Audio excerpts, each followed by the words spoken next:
Bismillahirrahmanirrahim. Assalamualaikum warahmatullahi wabarakatuh.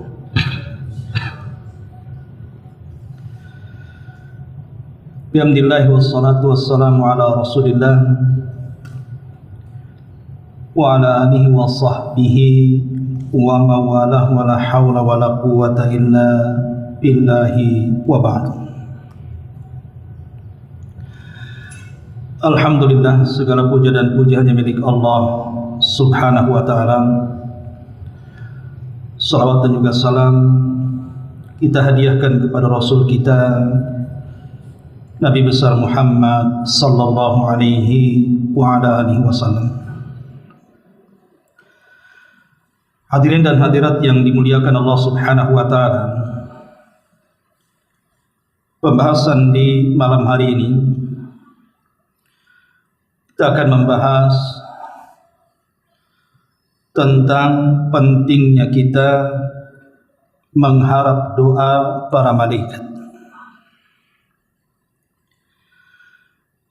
Ma'asyiral muslimin yang dimuliakan Allah subhanahu wa ta'ala, kenapa demikian? Karena doa para malaikat kepada kita itu pasti mustajab. Sebagaimana dinyatakan banyak para ulama, diantaranya perkataan Abul Hasan Al-Mubarakfuri di dalam kitabnya Umdatul Qari. Beliau mengatakan doaul malaikati mustajab. Doanya para malaikat dipastikan akan dikabulkan Allah subhanahu wa ta'ala. Dan perkataan yang sama dikatakan Al-Imam Ibnu Battal rahimahullahu ta'ala dalam syarah Sahih Bukhari, mengatakan wa ma'lumun anna du'a al-malaikati mujab. Dan sesuatu yang diketahui bahwa doa para malaikat itu pasti diijabah. Kemudian juga hal yang sama dikatakan Al-Hafidh Ibnu Hajar Al-Asqalani dalam kitabnya Fathul Bari ketika memberikan catatan kepada hadis Nabi sallallahu alaihi wasallam, idza da'a ar-rajulu imra'atahu ila firashihi fa'abat fabata ghadban 'alaiha la'anathal malaikatu hatta tusbiha. Apabila seorang suami memanggil istrinya untuk berhubungan dan si istri enggan untuk melakukannya, kemudian suami tidur dalam kondisi marah, maka para malaikat akan melaknat sampai subuh. Kata Al-Hafidh Ibnu Hajar mengambil perkataan Ibnu Abi Hamzah dalam kitabnya Fathul Bari, mengatakan fihi dalilun ala qabuli du'ail malaikati min khairin aw syarrin likaunihi sallallahu alaihi wasallam khawwafa bidzalik. Dalam hadis ini ada dalil tentang doa-doa para malaikat itu akan dikabulkan, baik doanya baik atau doanya tidak baik. Karena Nabi sallallahu alaihi wasallam menakut-nakuti dengan perkara itu kepada para wanita yang enggan untuk melayani suaminya, ditakut-takuti dengan doa para malaikat yang merupakan laknat, menunjukkan bahwa doa para malaikat itu mustajabah, akan dikabulkan Allah subhanahu wa ta'ala. Ma'asyiral muslimin yang dimuliakan Allah subhanahu wa ta'ala, dari sinilah pembahasan kita akan mulai. Karena betapa mustajabnya doa para malaikat, maka sudah selayaknya bagi kita kaum muslimin mengharap doa-doa mereka. Lalu amal apa saja yang bisa mendatangkan doa para malaikat kepada kita? Sebelum itu kita jelaskan, hubungan para malaikat dengan kita manusia itu sudah terjadi sejak zaman Nabi Adam alaihi salatu wassalam diciptakan. Ketika Allah subhanahu wa ta'ala hendak menciptakan Adam alaihi salatu wassalam, para malaikat mengatakan kepada Allah Subhanahu wa taala, ataj'alu fiha man yufsidu fiha wa yasfikud dima. Ya Rabb, apakah engkau akan menjadikan makhluk berupa manusia ini adalah makhluk yang akan merusak di bumi dan akan menumpahkan darah? Maka Allah Subhanahu wa taala katakan, inni a'lamu ma la ta'lamu. Aku lebih paham tentang ciptaanku dari kalian. Sejak itulah hubung kait para malaikat dengan manusia berjalan. Terlebih ketika Allah Subhanahu wa taala memasukkan ruh ke dalam Adam, Allah Subhanahu wa taala merintahkan para malaikat untuk sujud. Allah katakan, fa idza sawaituhu wa nafakhtu fihi min ruhi faqa'u lahu sajidin.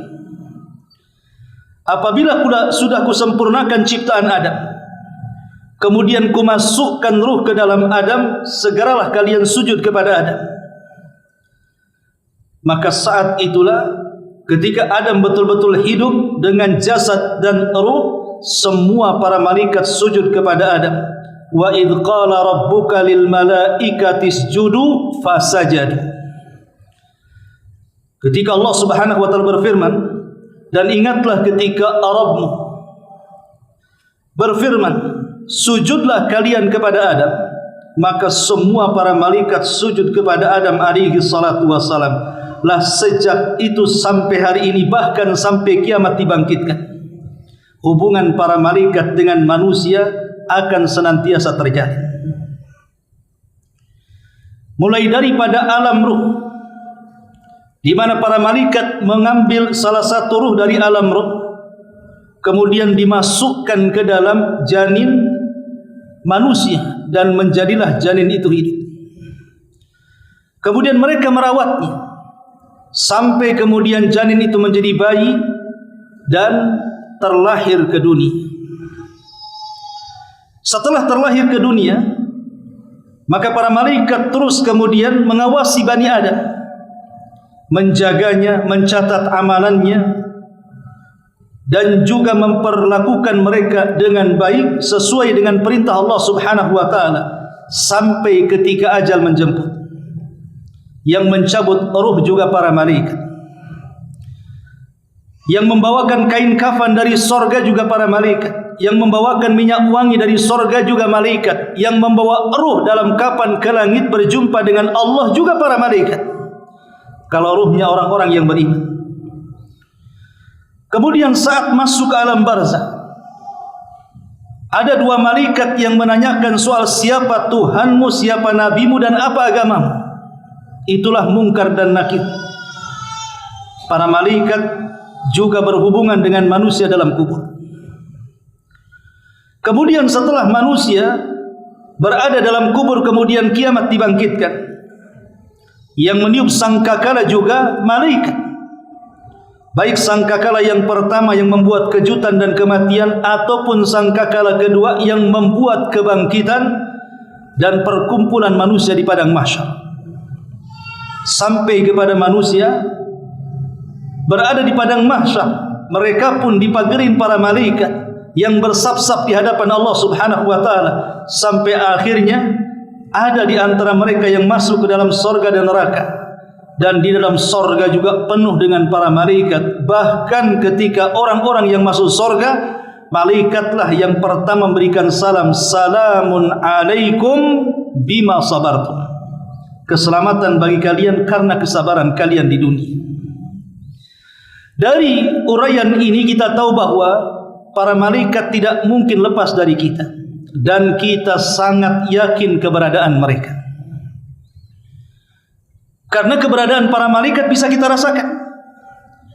Walaupun mereka makhluk yang tidak bisa dilihat kita, tetapi keberadaan mereka bisa kita rasakan. Dengan cara apa? Dengan cara gerakan-gerakan badan kita ketika hendak melaksanakan kepada ketaatan. Saat kaki-kaki Anda datang ke Masjid Muhajirin, dorongan siapa kalau bukan para malaikat? Saat orang-orang membawa harta untuk bersedekah, dorongan siapa? sehingga mereka rela melepaskan harta mereka untuk disedekahkan. Saat lisan-lisan mereka berzikir membaca Quran, kenapa lisan itu bergerak? Itu semua adalah dorongan para malaikat. Setiap kebaikan ada para malaikat yang mendorongnya. Artinya kita bisa merasakan keberadaan mereka. Ma'asyiral muslimin yang dimuliakan Allah Subhanahu wa taala. Lalu amalan apa saja yang menjadikan malaikat cinta dengan kita? Dari perasaan cinta itulah akhirnya mereka mendoakan rahmat dengan kita, mendoakan ampun kepada kita, dan mendoakan kebaikan kepada kita. Ma'asyiral muslimin wal muslimat rahimakumullah. Doa para malaikat itu ada dua macam. Ada doa yang isinya kebaikan, baik berupa rahmat ataupun ampunan. Tapi ada juga doa para malaikat yang isinya penuh dengan laknat dan keburukan. Lah dua-duanya mustajab. Baik para malaikat mendoakan dengan doa kebaikan kepada kita mustajab, baik para malaikat mendoakan dengan laknat kepada kita, dua-duanya mustajab. Karena malaikat adalah makhluk yang taat dengan Allah. Sebagaimana Allah Subhanahu wa taala mengatakan, wa yaf'aluna ma tu'marun. Mereka melakukan apapun yang diperintahkan Allah Subhanahu wa taala, sehingga malaikat dari mulai diciptakan sampai diwafatkan mereka senantiasa beribadah kepada Allah Subhanahu wa taala. Baik, untuk menyingkat waktu, siapakah manusia-manusia akan mendapatkan doa kebaikan? Pertama, ta'limun nasil khairah. Orang yang mengajarkan manusia kepada kebaikan. Di dalam sebuah hadis Nabi SAW mengatakan, Inna Allaha wa malaikatahu wa ahlas samawati wal ard hatta an-namlata fi juhriha wa hatta al-huta la yusalluna ala muallimin nas al-khaira. Sesungguhnya para malaikat dan penduduk langit serta penduduk bumi, sampai kepada semut di lubangnya dan ikan-ikan di dasar lautnya, mereka mendoakan kebaikan bagi mereka yang mengajarkan manusia kepada kebaikan. Maka beruntunglah orang-orang yang mengajarkan manusia kepada kebaikan. Minimalnya seorang ayah mendidik anaknya, atau seorang ibu mengajarkan anaknya dengan ajaran-ajaran yang baik, mengajari mereka salat, mengajari mereka membaca Quran, mengajari mereka berbudi pekerti yang luhur, dan begitu seterusnya. Atau mungkin guru-guru yang mengajar di sekolah-sekolah, yang mengajarkan pendidikan yang baik kepada anaknya, ataupun mungkin para ulama, para ustadz, para kiai yang mengajak umat untuk berbuat baik, semuanya akan didoakan para malaikat dengan kebaikan.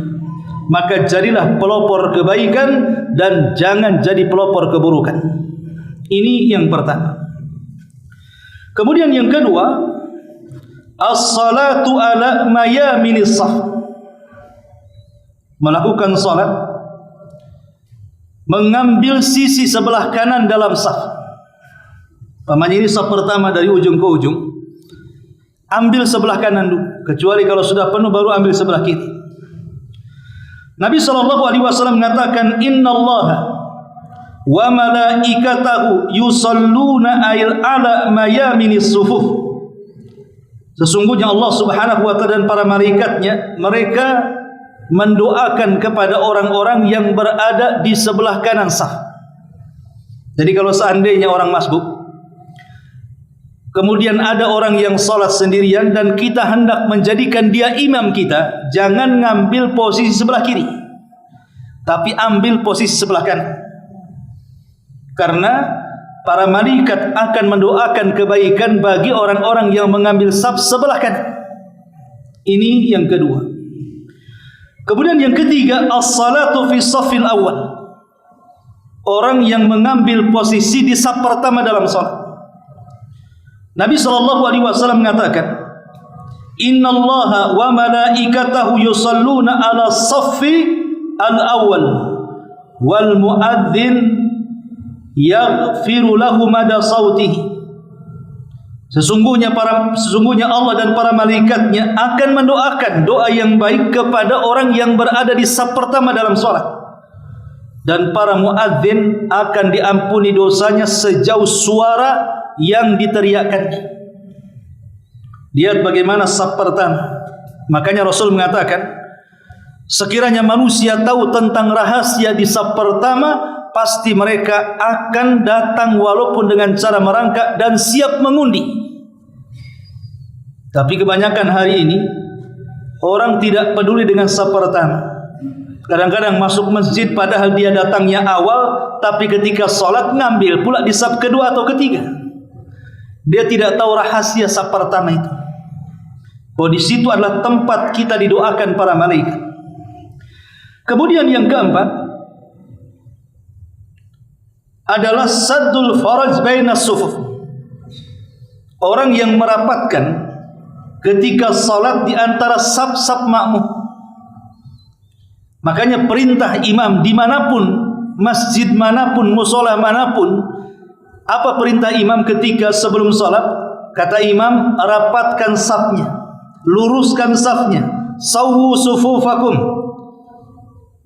Rapatkan saf kalian, luruskan saf kalian. Itu selalu imam diajarkan seperti itu, siapapun yang menjadi imamnya. Tapi kadang-kadang makmum ini aneh, enggak mendengar suara imam yang memerintahkan untuk merapatkan saf. Nah, ini kekeliruan makmum saat salat. Padahal Nabi SAW mengatakan, innallaha wa malaikatahu yusalluna 'alal ladzina yasiluna sufufa. Sesungguhnya Allah dan para malaikatnya akan mendoakan dengan doa yang baik orang-orang yang menyambungkan antara saf di antara orang-orang yang salat. Dengan cara apa merapatkan saf? Nabi SAW merintahkan untuk menempelkan bahu dengan bahu, mata kaki dengan mata kaki. Ini yang keempat. Kemudian yang kelima, aklu akalatis sahari. Tidak mengabaikan makan sahur bagi orang-orang yang berpuasa. Entah puasa yang bentuknya harian seperti Daud, entah puasa yang bentuknya pekanan seperti Senin Kamis, entah puasa yang bentuknya bulanan seperti Ayyamul Bid, atau mungkin yang bentuknya tahunan seperti puasa Arafah, ataupun mungkin puasa di bulan Muharram, dan begitu seterusnya. Rasul mengatakan, innallaha wa malaikatahu yusalluna 'alal mutasahhirin.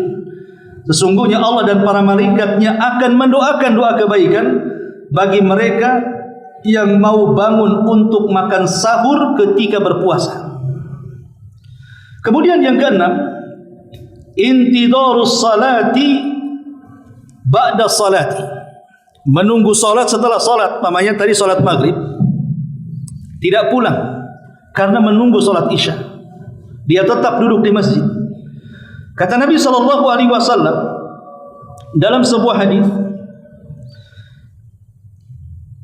salatul rajuli fi jama'atin tazidu ala salatihi fi baitihi. Salatnya seseorang berjamaah itu lebih baik dibandingkan salatnya sendirian dalam rumah. Sampai kepada fa idza dakhala al masjid kana fi salatin ma kanatis salat tahbisuhu wa tusallil malaikatu alaihi madama fi majlisihi alladhi yusalli fihi. Maka barang siapa yang masuk masjid kemudian dia senantiasa tidak bergerak setelah melaksanakan salat karena menunggu salat berikutnya, maka para malaikat akan mengatakan, Allahumma ighfir lahu, Allahumma arhamhu, Allahumma tub alaihi ma lam yu'dha fihi au yahduthu fihi. Ya Allah, ampuni orang ini, ya Allah rahmati orang ini, ya Allah hapuskan kejahatannya, keburukannya dan dosa-dosanya. Lihat bagaimana para malaikat mendoakan orang-orang yang hanya duduk menunggu salat setelah salat dengan doa kebaikan. Kemudian yang nomor 7, iyadatul marid, mengunjungi orang yang sakit. Mengunjungi orang sakit satu di antara hak seorang muslim. Kata Nabi SAW, hakul muslim ala muslim sittun. Hak seorang muslim kepada muslim yang lainnya itu 6 perkara. Salah satunya adalah mengunjungi orang sakit. Dan Rasul mengatakan, ma min muslim ya'udu musliman illa yab'atsullahu ilaihi sab'ina alfa malakin yusalluna alaihi fi ayyi sa'atin nahari hatta yumsiya wa fi ayyi sa'atil laili hatta yusbiha. Kata Nabi SAW, tidaklah seorang muslim mengunjungi muslim yang lainnya. Artinya ada saudaranya yang muslim sedang sakit, kita mengunjungi dia, kecuali Allah akan kirim 70.000 malaikat. Bayangkan 70.000 malaikat, dia bukan sedikit. Untuk apa 70.000 malaikat ini? Untuk mendoakan kebaikan pada jam-jam berapa saja ketika di siang hari kita berkunjung, atau pada jam-jam berapa saja ketika di malam hari kita berkunjung. Maka jangan sia-siakan doa malaikat sebanyak 70.000 malaikat mendoakan kita. Ini kesempatan, boleh jadi mungkin yang sakit tetangga kita, yang sakit teman kita, apakah dia terbaring di rumah atau di rumah sakit. Maka kalau kita datang mengunjungi orang-orang yang sedang sakit itu, mereka mendapatkan doa para malaikat sebanyak ini, 70.000 malaikat. Kenapa sedemikian tingginya pahala orang-orang yang mengunjungi orang sakit? Karena kunjungan kita kepada orang sakit itu membawa pengaruh positif kepada orang sakit. Orang sakit ini terkadang sakitnya biasa, tidak terlalu parah, tetapi ketika tidak ada yang berkunjung kepada dia, yang sakit itu bukan penyakitnya. Terkadang yang sakit itu kenapa keluarganya, kenapa kawannya tidak datang mengunjunginya. Makanya ketika kemudian kita mengunjungi orang sakit, mereka senang, karena mereka berhajat kepada doa-doa kita. Makanya disunahkan kalau kita mengunjungi orang sakit, kita mendoakan kesembuhan. Lah kesembuhan ini datang dari mana saja. Bisa dari obat yang dokter berikan, bisa dari perawatan yang perawat berikan, atau boleh jadi dikarenakan sebab doa kita kepadanya. Jadi mengunjungi orang sakit juga berperan kesembuhan dia. Salah satunya doa yang kita harapkan kesembuhan kepada saudara kita yang sakit itu. Makanya ini juga kenapa orang-orang yang mengunjungi orang sakit itu mendapatkan banyak doa para malaikat. Kemudian yang nomor 8, alladzina yusalluna 'alan nabi sallallahu alaihi wasallam, orang-orang yang senantiasa bersalawat kepada Nabi sallallahu alaihi wasallam. Nabi mengatakan, ma min 'abdin yusalli alayya illa sallat alaihi al-malaikah ma dama yusalli alayya falyaqulil 'abdu min dzalik falyaqil abdu min dzalik au liyukthir. Kata Nabi SAW, tidaklah seorang hamba bersolawat kepadaku, kata Nabi, kecuali para malaikat akan mendoakan dia kebaikan kepadanya selama dia terus lisannya bersolawat. Maka silahkan sedikit solawat atau banyak solawat. Tentu kita memilih yang banyak solawat, karena makin banyak solawat kita kepada Nabi SAW, maka makin banyak para malaikat yang mendoakan kebaikan kepada kita. Kemudian yang nomor 9, an-naumu tahiran, tidur dalam kondisi suci, baik suci dari hadas besar atau suci dari hadas kecil. Nabi SAW mengatakan, man bata tahiran bata fi syi'arihi malak la yastayqidu sa'ah minal laili illa qala al malaku Allahumma ighfir li abdika fulanan fa innahu bata tahiran.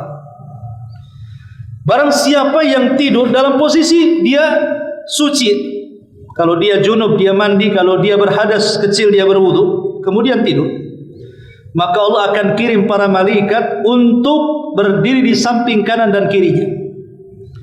Setiap dia terjaga ataupun bergerak ke samping kiri atau ke kanan, maka para malaikat di samping kiri ke kanan itu akan mengatakan dan berdoa, ya Allah ampuni hambamu ini, ya Allah ampuni hambamu ini karena dia tidur dalam posisi suci. Jadi jangan remehkan berwudu sebelum tidur, karena tidurnya seorang yang beriman ini berpahala. Tidurnya orang yang beriman kalau tahu ilmunya adalah berpahala. Padahal dia tidur, dia tidak ngapa-ngapain. Orang tidur mau ngapain? Baca Quran tak bisa, zikir tak bisa, solat tak bisa, sedekah tak bisa. Orang tidur tidak sadar. Tapi bagi seorang mukmin tidur itu sebuah ibadah. Salah satunya tidur dalam posisi dia tahirah, bersih dari hadas kecil atau besar. Maka selama tidur dijaga para malaikat dan didoakan kebaikan. Sekiranya Allah takdirkan dia meninggal dunia, maka dia meninggal dunia di atas doa kebaikan para malaikat, husnul khatimah. Ini yang ke-9. Kemudian yang ke-10, mereka orang-orang yang mudah untuk bertobat. Setiap dia melakukan kesalahan, dia langsung bertobat. Kullu bani Adam khatta'un wa khairul khatta'ina tawwabun. Setiap anak Adam itu pasti melakukan kesalahan, tetapi sebaik-baik orang yang melakukan kesalahan itu bertobat. Allah Subhanahu wa taala berfirman dalam surah Ghafir ayat 7 sampai 9. Alladzina yahmiluna al-arsy wa man hawlahu yusabbihuna bihamdi rabbihim wa yu'minuna bihi wa yastaghfiruna lilladzina amanu rabbana wasi'ta kulla syai'in rahmah wa ilman faghfir lilladzina tabu.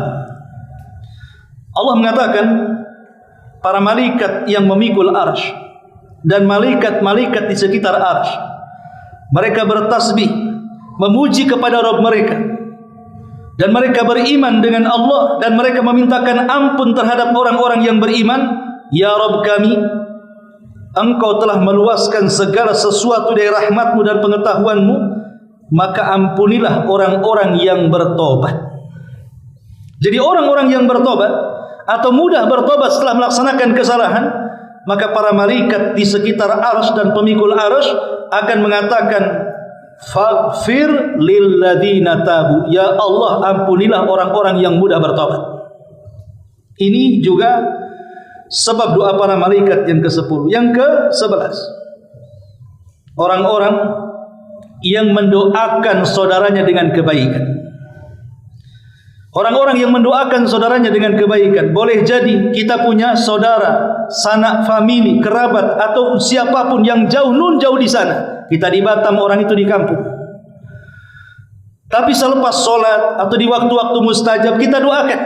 Mungkin kita mendoakan adik kita, kakak kita, paman kita, saudara kita, dan begitu seterusnya. Orang-orang yang mendoakan orang lain dan orang yang didoakan tidak tahu, maka orang-orang yang mendoakan kepada saudaranya tanpa sepengetahuannya akan mendapatkan doa para malaikat dengan doa yang baik. Dalam sebuah hadis, Nabi SAW mengatakan, da'watul mar'il muslim li akhihi bi dhahril ghaib mustajabatun inda ra'sihi malakun muwakkal kullama da'a li akhihi bi khairin qala al malakul muwakkal bihi atau muwakkil bihi amin walaka bimithli. Kata Nabi SAW, doa seorang muslim kepada saudaranya tanpa diketahui saudaranya dia sedang didoakan, maksudnya doa kebaikan, maka itu akan dikabulkan. Dan Allah kirim para malaikat untuk berdiri di dekat kepalanya. Kemudian setiap orang itu berdoa kepada saudaranya dengan doa tanpa sepengetahuannya, maka malaikat akan mengatakan amin, dan engkau juga akan mendapatkan dengan doamu yang sama yang kau doakan kepada saudaramu. Jadi kalau kita mendoakan orang tua kita lah, ya Allah sehatkan badan orang tuaku, maka malaikat datang, engkau juga mudah-mudahan dia sehatkan.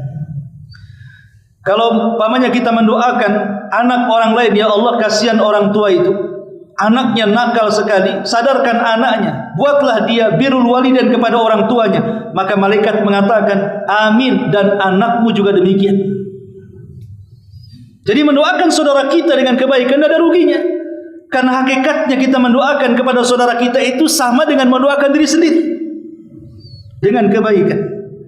Ini juga orang-orang yang didoakan para malaikat yang ke-11. Yang ke-12, orang yang salat fajar dan orang yang salat asar dan tidak pernah lepas dari jamaah. Artinya salat subuh berjamaah dan salat asar berjamaah. Nabi SAW mengatakan, yajtami'ul malaikatul laili wa malaikatun nahar fi salatil fajri wa salatil asri. Malaikat akan berkumpul, malaikat malam dan siang, kemudian mendoakan orang-orang yang melaksanakan salat subuh dan salat asar berjamaah. Fayajtami'una fi salatil fajri, mereka akan berkumpul di salat fajar, wa yajtami'una fi salatil asri, dan mereka pun akan berkumpul di salat asar. Jadi beruntunglah orang-orang yang menjaga dua salat ini, salat asar dan salat subuh. Rasul mengatakan, man hafadha ala baradaini dakhalal jannah. Siapa yang menjaga dua salat ini dijamin masuk surga. Kemudian juga orang-orang yang didoakan baik para malaikat adalah orang-orang yang setiap pagi dia bersedekah. Setiap pagi dia bersedekah. Karena Nabi SAW mengatakan, setiap hari Allah akan mengutus para malaikat kemudian berdoa. Apa doanya? Ya Allah, tambahkanlah harta orang-orang yang bersedekah di pagi hari ini. Tambahkanlah harta orang-orang yang bersedekah di pagi hari ini. Maka siapapun yang bersedekah, umpamanya kita sholat subuh di Muhajirin, nampak ada kotak infak masuk entah 1.000, 2.000, maka kita sudah mendapatkan doa para malaikat dengan melipat gandakan uang yang kita sedekahkan. Kemudian yang nomor 14, di antara doa para malaikat yang baik adalah ketika kita mendengar suara ayam berkokok menjelang dini hari. Nabi mengatakan, idza sami'tum siyahad dik fas'alullaha min fadli fa innaha ra'at malakan. Apabila kalian mendengar suara kokokan ayam di pagi hari, mungkin jam 3 malam atau jam 2 malam atau mungkin jam 4 malam gitu, berdoalah, minta kepada Allah kebaikan dunia dan akhirat. Karena mereka sedang melihat para malaikat, dan malaikat akan mendoakan kebaikan untuk kita. Kemudian juga yang selanjutnya adalah malaikat, mereka akan suka dengan orang-orang yang disukai tempatnya oleh para malaikat, dan tidak ada tempat yang disukai melebihi masjid. Jadi orang-orang yang suka duduk di masjid, maka malaikat akan datang dan mendoakan kebaikan. Ya tentu bukan hanya duduk di masjid, tapi dia juga menggunakan masjid untuk sarana berzikir, sarana salat, sarana baca Quran, dan begitu seterusnya. Maka para malaikat, mereka akan senang dengan kita dan mendoakan kebaikan. Dan yang terakhir, tentunya para malaikat akan mendoakan kita bagi orang-orang yang mencintai para malaikat. Kita tidak memusuhi malaikat, kita cinta dengan para malaikat.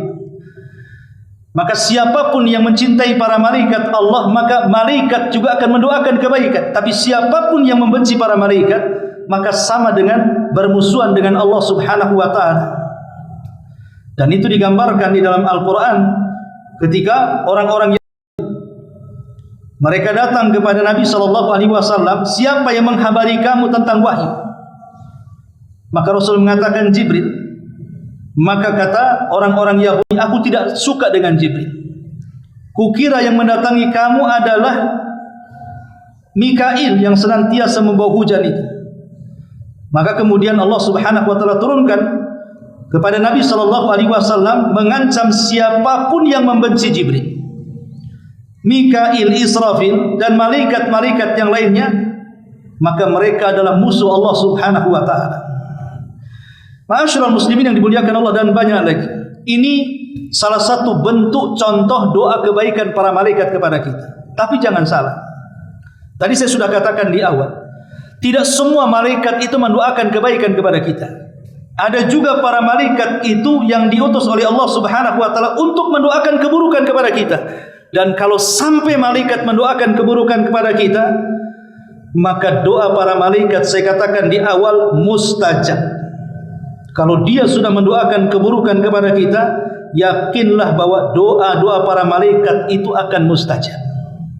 Lalu seperti apa doa para malaikat keburukan, dan siapa orang-orang yang didoakan para malaikat dengan keburukan itu?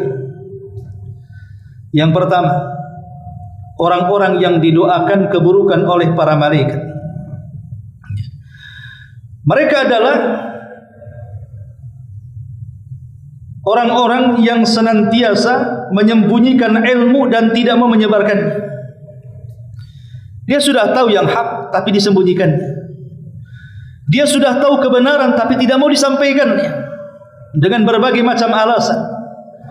Maka orang-orang yang menyembunyikan kebenaran dan tidak mau mengungkapkan dan mengajak manusia kepada kebenaran, maka mereka adalah orang-orang yang didoakan buruk para malaikat. Allah mengatakan dalam Al-Baqarah 159, innal ladzina yaktumuna ma anzalna minal bayyinati wal huda min ba'di ma bayyanahu lin-nasi fil kitab ulaika yal'anuhumullahu wa yal'anuhumul la'in. Orang-orang yang menyembunyikan apa yang kami turunkan dari keterangan dan petunjuk setelah kami jelaskan kepada manusia di dalam Al-Quran, mereka sembunyikan, maka mereka orang-orang yang dilaknat Allah dan para malaikatnya. Ayat ini turun kepada orang-orang Yahudi di zaman Nabi. Jadi ada seorang Yahudi berzina, harusnya dirajam. Tetapi kemudian ada salah satu tokoh yang mengatakan, dalam Taurat kami tidak ada hukum rajam. Kata Nabi SAW, kalau begitu datangkan Taurat, bacakan di hadapan. Maka tokoh Yahudi ini kemudian mengambil Taurat dan membacakan Taurat di hadapan Rasul. Ketika sampai kepada ayat rajam, dia tidak mau membacanya, sengaja menutupi dengan jempolnya. Kebetulan di samping Nabi SAW ada tokoh Yahudi yang sudah masuk Islam, namanya Abdullah ibn Salam. Kata Abdullah ibn Salam, angkat jempol, baca bacaan yang dibalik jempolmu itu. Akhirnya diangkat jempolnya, kemudian dibaca, rupanya ada ayat rajam dalam Taurat itu. Maka turunlah ayat ini. Orang-orang yang menyembunyikan apa yang Allah turunkan, mereka akan dilaknat Allah dan para malaikatnya. Maka katakan yang hak dengan hak, yang batil dengan batil. Jangan menutupi yang hak dengan kebatilan atau sebaliknya. Ini yang pertama. Kemudian yang kedua, mereka adalah orang-orang yang suka mencaci maki para sahabat, melaknat para sahabat, seperti orang-orang Syiah. Mereka mengatakan bahwa sepeninggal Nabi SAW tidak kurang dari 10 yang selamat, lainnya murtad. Bahkan mereka mengatakan Abu Bakar itu kafir, Umar itu kafir, dan melaknat keduanya saat berdoa kepada Allah Subhanahu wa taala, mengatakan Allahumma la'an li sanamai Quraisy. Ya Allah, laknatlah kepada dua berhala Quraisy ini. Maksudnya Abu Bakar dan Umar, orang yang mencela para sahabat. Maka Nabi SAW mengatakan, barang siapa yang mencela sahabatku, man sabba ashabi fa alaihi laknatullah wal malaikatu wan nasu ajmain. Siapa yang mencaci maki para sahabat, dia berhak mendapatkan laknat Allah, laknat para malaikat, dan laknat manusia semuanya. Ini yang kedua. Yang ketiga, orang-orang yang akan dilaknat para malaikat adalah man awa muhditha, orang yang melindungi orang jahat. Dan ini juga nasihat kepada mereka yang berprofesi sebagai lawyer, sebagai pengacara. Terkadang pengacara ini tahu dia sebagai lawyer bagi kliennya, dan dia tahu kliennya ini orang jahat. Tapi karena hanya ingin kehidupan dunia, dia pun rela kemudian memanipulasi dengan mendatangkan bukti-bukti palsu sehingga menyelamatkan dari kejahatannya. Ini sama melindungi orang jahat. Hati-hati bagi orang-orang yang berprofesi lawyer ini. Jangan Anda lindungi orang-orang jahat, karena mereka pantas mendapatkan balasannya. Makanya Nabi SAW mengatakan, man awa muhditha fa alaihi la'natullah wal malaikati wan nas ajmain. Siapa yang melindungi orang jahat, maka dia berhak mendapatkan laknat Allah, laknat para malaikat, dan laknat manusia secara keseluruhan. Kemudian yang keempat, orang-orang yang suka mengancam saudaranya dengan senjata. Entah menodongkan pisau, entah menodongkan cangkul, entah menodongkan cerulit gitu ya. Sekarang kan banyak tuh tawuran-tawuran anak-anak bawa pedang, bawa apa gitu ya, atau mengancam orang dengan pentungan. Maka Nabi mengatakan, bagi orang-orang yang seperti ini, man asyara ila akhihi bihadidatin fa innal malaikata tal'anuhu hatta yadahu wa in kana akhan li abihi wa ummi. Siapa yang mengisyaratkan kepada saudaranya dengan senjata, maka para malaikat akan melaknatnya sampai dia meletakkan senjatanya, walaupun yang diancam itu saudara seibu atau saudara sebapak. Maka jangan suka mengancam dengan senjata. Man hamalas silah falaysa minna. Kata Rasul, siapa yang membawa senjata untuk mengancam saudaranya bukan umatku, kata Nabi. Kemudian juga yang kelima, orang-orang yang suka berusaha menggagalkan perjanjian. Seseorang sudah berjanji, entah dalam jual beli, dalam sewa menyewa, entah dalam akad apapun, dalam muamalah manusia, sudah terikat perjanjian, kemudian kita batalkan secara sepihak. Maka Nabi SAW mengatakan, dimmatul muslimina wahidah, faman akhfara musliman fa alaihi la'natullah wal malaikati wan nasi ajmain. La yuqbal minhu sarfun wala adl. La yaqbal minhu sarfun wala adl. Ingat bahwa tanggungan kaum muslimin itu satu kesatuan, tidak boleh dibatalkan sembarangan, kecuali karena mungkin membatalkan dua belah pihak ingin membatalkan perjanjian. Kalau satu belah pihak membatalkan, tidak boleh. Makanya Rasul mengatakan, siapa yang melakukan seperti itu, maka dia mendapatkan laknat Allah, malaikat, dan seluruh manusia. Amal sunnah dan wajibnya tertolak di hadapan Allah Subhanahu wa ta'ala. Maka jangan suka membatal-batalkan perjanjian amanah. Kemudian yang keenam, orang-orang yang menasabkan diri kepada yang bukan keturunannya. Mengaku Habib keturunan Nabi padahal bukan keturunan Nabi. Mengaku dari keluarga konglomerat padahal bukan itu. Mengaku dari keluarga keraton, mengaku dari keluarga ini, keluarga itu, padahal terputus nasabnya hanya untuk mengaku-ngaku saja. Maka Nabi SAW mengatakan, man wala qauman bi ghairi idni mawalihi, ataupun man idda'a ila ghairi abihi fa alaihi laknatullah wal malaikati wan nasi ajmain. La yaqbalullahu minhu yaumal qiyamah sarfan wala adla. Siapa yang menasabkan diri kepada yang bukan keturunannya, maka dia mendapatkan laknat Allah, para malaikat, dan manusia seluruhnya. Amal wajib dan sunnahnya tidak akan diterima pada hari kiamat.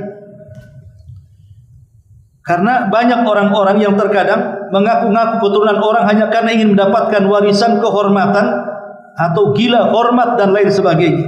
Mereka manusia terlaknat. Kemudian yang nomor 7, orang-orang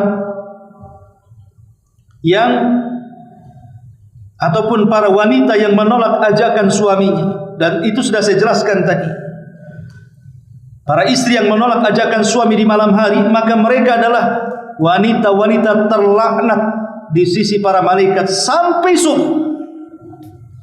Dan tadi sudah jelaskan hadisnya. Kemudian juga yang selanjutnya, orang-orang yang dilaknat para malaikat, mereka orang-orang yang berkhianat kepada pasangannya. Berkhianat macam-macam, entah suami yang berkhianat atau istri yang berkhianat.